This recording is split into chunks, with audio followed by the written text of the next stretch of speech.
What's up, world? Welcome back to Charge the Game podcast. I'll be your host here, Chuck. And today we're going to talk about the Dallas Cowboys as they are gearing up to face the Washington Redskins. And as a diehard Eagles fan, I know I promised you guys that I would be here to report every Eagles video. So in part of my absence, I am going to speak on my Philadelphia Eagles as I am hoping and praying that the Dallas Cowboys lose the game today. I'm watching the Green Bay Packers face off against Detroit Lions right now, and they were the one team I was worried about catching up to our record or us falling behind and them taking the lead. But it looks like Green Bay is going to put these guys away, so I'm very ecstatic about that. I'm very ecstatic that the Dallas Cowboys have a 8-3 record. That really warms my heart. Or is it 7-3? I can't remember. But the Dallas Cowboys are going up against the Washington Commanders. Man, I want to say Redskins so bad. The Washington Commanders. And let me tell you guys something. I know one thing.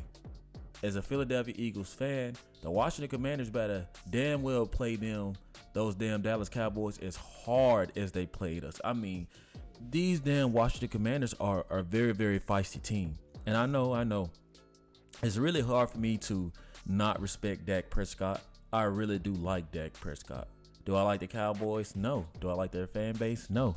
They are annoying. And some of my family, I mean, I'm not even playing. Most of my family are Cowboys fans. They don't really get to me. It's only because I stay in Dallas now, and I'm like, bro, it's literally like talking to the wall. They do not believe that they are a mediocre team at times. They do not care that they beat up on all the bad teams. They don't care. They see themselves as literally the most toughest, hardest team to beat. And I'm here to tell you guys today, I believe that those Washington Redskins just may defeat them. Because let me tell you guys something. When the Cowboys aren't able to front run and Michael Parsons is, he's stopped, he wears down very easily. He's light in the ass. He isn't that massive of a guy compared to those other guys that go up against him, but he is very quick and slender, and he has great swim techniques, and he knows how to jump through those gaps and get to the quarterback. I will give him that, right? And he also loves the Philadelphia Eagles, right? So all you Dallas Cowboy fans out there, let me tell you guys something, man. There's a huge part of Michael Parsons. Let me tell you guys something. He wants to be an Eagle. Not only is he from Philly, right, or somewhere in Pennsylvania, he wants to be a Philadelphia Eagle. We appreciate all the kudos that you give us and all the love and support that you show us, but we still want to take your head off, man. But thank you for acknowledging what the whole world probably doesn't want to acknowledge, and that is that the Philadelphia Eagles are indeed just a better team, and the record indicates that. I know you guys saw the Philadelphia Eagles, right? They went up against those Chiefs who tore our heart out in the Super Bowl, and Jalen Hurts, once again, he figured out a way to win. Even though he's playing a little stiff to me, I think that he needs to drop a little weight. He's just too muscular at times to me. He needs to drop a little weight, man, and become a little more shifty. But, a win is a win is a win, as Keyshawn Johnson says, and I took that from him. But, yeah, man, we are 9-1. We are leading the division, and so far right now, if the playoffs start today, everybody will have to come through Lincoln. And I'm very ecstatic about that. So, the Cowboys, man, they are playing some magnificent football. We ain't going to make this a Philadelphia Eagles topic, even though I don't mind, you know what I'm saying? But let me tell you guys something. Dak Prescott, man, and I knew that this was going to happen. And this is the only person I fear on the Dallas Cowboys is Dak Prescott, because I saw how Dak Prescott played before the injury. And when he had that injury, man, he had those demons in his head. You had a season-ending injury. Bone snaps come through the skin, screws in your leg. That's hard to move past. It's very hard to move past. So for a few years, Dak became a pocket quarterback, right? He only wanted to stay in the pocket and play football because that fear of that happening again with these big defensive guys weighing 250 plus 300 pounds, pulling you from the side or the back and laying all that weight on you, man. Anything can re-aggravate that, and you just don't trust yourself to that you are at 100%. Well, let me tell you guys this. Dak Prescott is now back trusting himself. He's using those legs, and he is slicing people. I'm sorry. It is what it is. Philadelphia Eagle fans, please don't be mad at me. We have to tell the truth because in truth, Dallas fans here they do give Jalen Hurts his credit.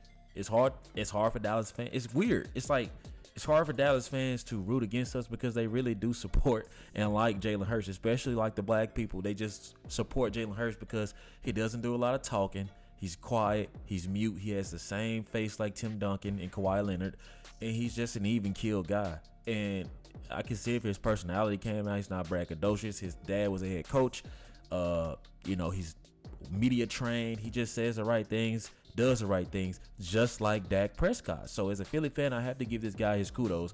Dak Prescott is a force to be reckoned with right now. But let me tell you guys this. Sam Howell is very feisty, and there's something about this guy's makeup that I appreciate. He is a gamer. He's a step up above the guy they had last year in Washington. I forgot his name, but they traded him. I forgot his name, but that guy was a gamer as well. Sam Howell is kind of fighting to not be looked at as a backup quarterback. When I see this guy play, I see will and desire to prove like this guy comes closer and closer and closer to beating top teams. And once he makes that barrier or breaks through, if Eric Bieniemy becomes the interim head coach, like the players want him to, I think that Sam Howell is going to make a case to be a top-tier quarterback. I do not knock this guy, and his play does not go unnoticed. This guy literally gives us fits, right? And I don't see him not giving the Dallas Cowboys fits just because we are all rivals, right? And I think that Sam Howell is going to show up unless his line collapses and, Michael Parsons and DeMarcus Lawrence is tearing through that line, man. I just think that Sam Howell is going to ball out. That's just what I feel. And that running back Robinson, this guy got shot in the leg, and this guy plays even better. Oh my goodness, how does that happen, right? This is going to be a game that I'm going to keep my eye on because I do want to see. I don't think that the record indicates what the Washington Commanders truly are. Yes, they lost to the New York Giants, who they gave up a lot of sacks. Let's just be real. It was a lot of turnovers, and DeVito or whatever that kid name is, like he showed up and he handled business. But I think that off of that embarrassing loss now, think about the mentality of the Washington Commanders. They're going to come in full force, man, and they have something to prove. And all Dallas Cowboy fans know, because you guys were praying and hoping that they beat the Philadelphia Eagles. They took us to overtime the first game and came close to a nail biter the second game.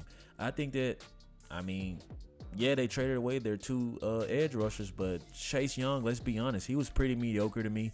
Nothing about him, even at Ohio, stood out to me. I would definitely take Michael Parsons over him any day. And plus, he's not as healthy. But let's see what these Washington Commanders have to do and prove to the world, the football world, on Thanksgiving Day. They have one common goal, which is kind of like the Eagles. Besides making it to the Super Bowl, we just live to beat the shit out of those Cowboys, and I know that they are living. You heard Michael Irvin today. He said they have one thing that they've been saying since the 60s and the 70s. You can lose every game, just don't lose to the Cowboys. Now, Philadelphia Eagles, we don't think like that because we're always most likely going to be in the NFC Championship. So we let the Dallas Cowboys and the Washington Commanders, we let them kind of handle that mediocre stuff. We're always on bigger and better things. It's no coincidence that we have a 9-1 record. We do win ugly. Philadelphia Eagles are that team, when you go into a fight, they look like they lost, but they just end up winning. They may have two black eyes and their eyes are swollen, but you don't want to see the other guy. That's all I can say about that.